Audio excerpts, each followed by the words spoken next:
অঙ্গনওয়াড়ি কেন্দ্রে অনিয়মের অভিযোগ তুলে এলাকার মহিলা একত্রিত হয়ে অঙ্গনওয়াড়ি কেন্দ্রে তালা মেরে বিক্ষোভ দেখালো গ্রামবাসীরা। এই ঘটনার জেরে এলাকায় চাঞ্চল্য ছড়ায়। ঘটনাটি ঘটেছে মঙ্গলবার কালিয়াগঞ্জ ব্লকের মালগাঁও অঞ্চলের পাহাড়গাঁওয়ের ফুলামণি এলাকায়। গ্রামের মহিলাদের অভিযোগ, দীর্ঘদিন ধরে অঙ্গনওয়াড়ি কেন্দ্রে ঠিকমতো খাবার দেওয়া হয় না, এমনই খিচুড়িতে পোকা থাকে, শিশুদের পড়াশোনা পর্যন্ত করানো হয় না। বারবার অভিযোগ করেও কোনো হেলদোল নেই দিদিমণির। তাই বাধ্য হয়ে গ্রামের মহিলারা একত্রিত হয়ে অঙ্গনওয়াড়ি কেন্দ্রে তালা ঝুলিয়ে বিক্ষোভ দেখায়।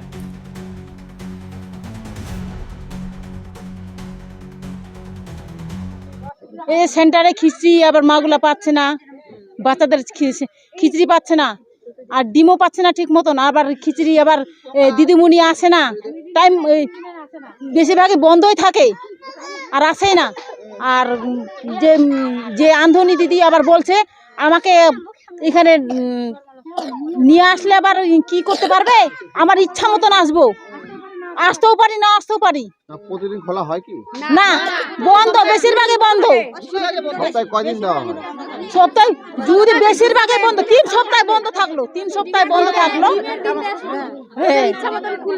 আর বাচ্চাদের বলে দিদিমণি ধুমকি দেখাচ্ছে, বাচ্চাদের এখানে বলে পড়াশোনা করতে হবে বাচ্চাদের।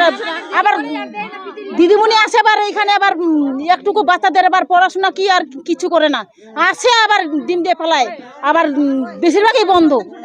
খিচড়িতে আবার পোকা থাকে, আর খড়ি কি আবার আসে না, খড়ি নাই, আবার ডিম নাই। ডিম আবার সোনার মতন দাম হয়েছে কি, যে সরকার কি দিচ্ছে না, পয়সা কি দিচ্ছে না সরকারে, আবার কিচ্ছু নাই, কিচ্ছু নাই না।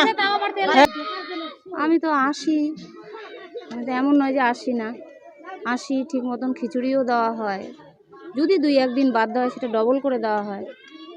আরেকটা অভিযোগ করছে যে সবজি নিয়ে এসে ছবি তুলে দেন, সে সবজি দেওয়া হয় না, খিচুড়ি নিম্নমানের, এমনটাই অভিযোগ। যেটা আমাদের সাপ্লাই আসে আমরা তো সেই হিসাবেই দিই। আজকে তালা মেরে বিক্ষোভ, আজকে ওদেরকে তো আমি বলেছি তার যে এইভাবেই তো আমাদেরকে দেওয়ার নিয়ম, তারপরেও বলছে না আমরা এখন সুপারভাইজারকে চাই, আমরা সব নিজে মুখে শুনবো, এটাই বলেছে। আপনার সুপারভাইজারকে খবর দিয়েছেন? হ্যাঁ, সুপারভাইজার দিয়েছি। ব্যুরো রিপোর্ট, উত্তর বাংলা সংবাদ।